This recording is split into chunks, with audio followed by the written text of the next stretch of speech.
নমস্কার বন্ধুরা, গরমে শরীর জুড়াতে হালকা পাতলা কম মশলায় রান্নায় কিন্তু আমরা বেশি পছন্দ করি।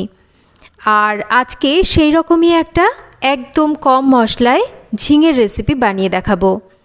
সত্যি কথা বলতে এই ঝিঙের রেসিপিটা দিয়ে কিন্তু পুরো ভাত খাওয়া হয়ে যায়।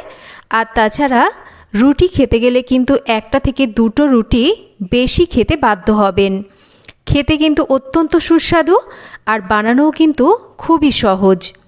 তো আজকের এই ঝিঙের রেসিপিটা বানানোর জন্য এখানে নিয়ে নিয়েছি আমি ঝিঙে। প্রথমে আমি ঝিঙেগুলোকে ভালো করে ধুয়ে নিয়েছি।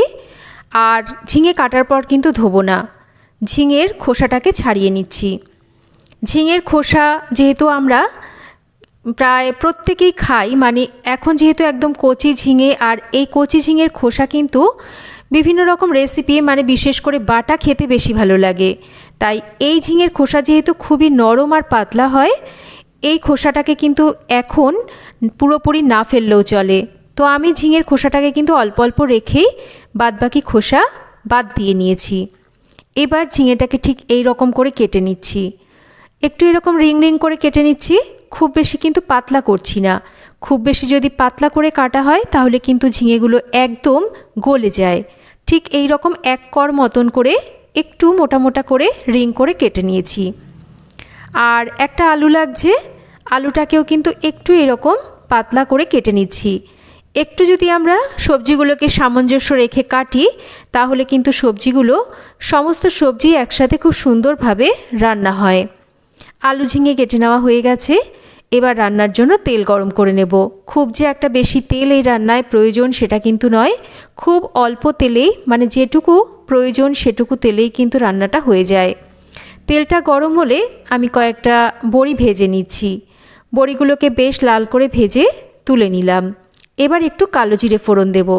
কালো জিরেটাকে আমি একটু কয়েক সেকেন্ড ফোড়ন দিয়ে ভেজে নিচ্ছি। আর কালো জিরের সাথে কিন্তু আমি একটু কালো সর্ষেও ফোড়ন দিয়েছি, এতে করে সুন্দর একটা ফ্লেভার আসবে।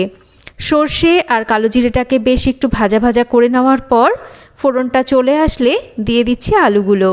এবার আলুগুলোকে আমি 2-3 মিনিট একটু ভেজে নিলাম। দিয়ে দিচ্ছি একটা পেঁয়াজ। এবার আলু আর পেঁয়াজটাকে আমরা একই সাথে ভেজে নেব।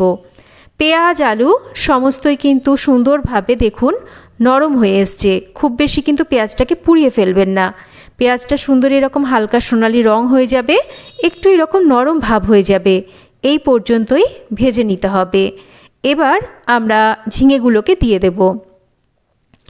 এবার আমরা এই যে আলু আর পেঁয়াজের সাথে ঝিঙেটাকে একটু আরও 3 থেকে 4 মিনিট মিডিয়াম ফ্লেমে রেখে ভেজে নেব। ঝিঙেতে প্রথমেই যদি লবণ দিয়ে দেওয়া হয় ঝিঙে থেকে কিন্তু জল ছেড়ে যাবে, তাহলে কিন্তু ঝিঙেটা আর ঠিকঠাক ভাজা যায় না। আর যে কোনো সবজি যদি একটু না ভেজে রান্না করা হয় সবজির কাঁচা গন্ধটা ঠিক যেন যেতে চায় না। তাই 3-4 মিনিট ঝিঙেটাকেও একটু ভেজে নেওয়ার পর পরিমাণ মতন লবণ আর হলুদটাকে এবার দিয়ে দিচ্ছি। একটু লবণ আর হলুদটাকে মিক্স করে নিচ্ছি। লবণ আর হলুদটাকে একটু মিক্স করে নেওয়ার পর এবার আমরা একটা ঢাকা দিয়ে লো ফ্লেমে রান্না করব। যেহেতু লবণ পড়েছে এবার কিন্তু ঝিঙে থেকে জল ছাড়বে। দেখুন বেশ কিছুক্ষণ সময় পর ঢাকাটা সরিয়ে নিয়েছি।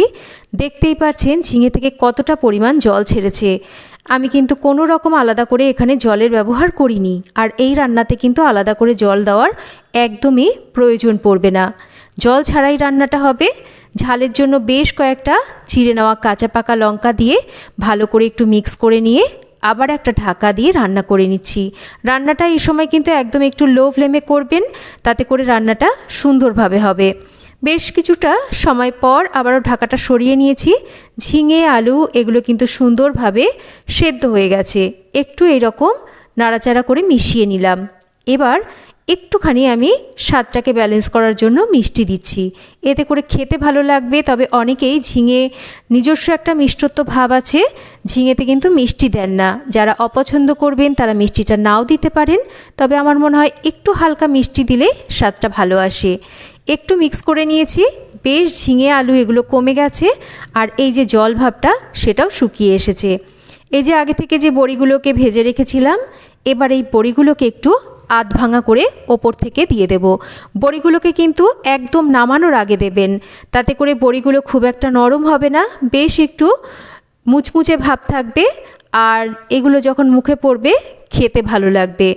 বড়িগুলোকে একটু হাফ ভাঙা করে দেওয়ার পর ভালো করে নাড়াচাড়া করে মিশিয়ে আরও একটু এটাকে রান্না করে নিচ্ছি। রান্নাটা এরকম একটু শুকনো শুকনো হবে। এটা ভাতে মেখে খেয়ে দেখবেন, খেতে যেরকম ভালো লাগে সেই রকম রুটির সাথে তো অসম্ভব ভালো লাগে। দুটোর জায়গায় আরও একটা দুটো রুটি কিন্তু এই রেসিপি দিয়েই আপনারা খেয়ে নিতে পারবেন। দেখুন রেসিপিটা আমার একদম রেডি। আলু ঝিঙের রেসিপি বানানো খুবই সহজ, একদম নামমাত্র মশলায় তৈরিও করে নেওয়া যায়, খুবই সুস্বাদু, পেটও ঠান্ডা হয় আর শরীরও সুস্থ থাকে। তো কেমন লাগলো আজকের এই ঝিঙের রেসিপি একটা কমেন্ট করে জানাবেন। রেসিপি ভালো লাগলে একটা লাইক করবেন, রেসিপিটা শেয়ার করবেন, আর চ্যানেল সাবস্ক্রাইব করা না থাকলে চ্যানেলটা সাবস্ক্রাইব করবেন। সবাই ভালো থাকবেন, আবার ফিরে আসব নতুন কোনো রেসিপি নিয়ে। এতক্ষণ আমার সাথে থাকার জন্য অসংখ্য ধন্যবাদ।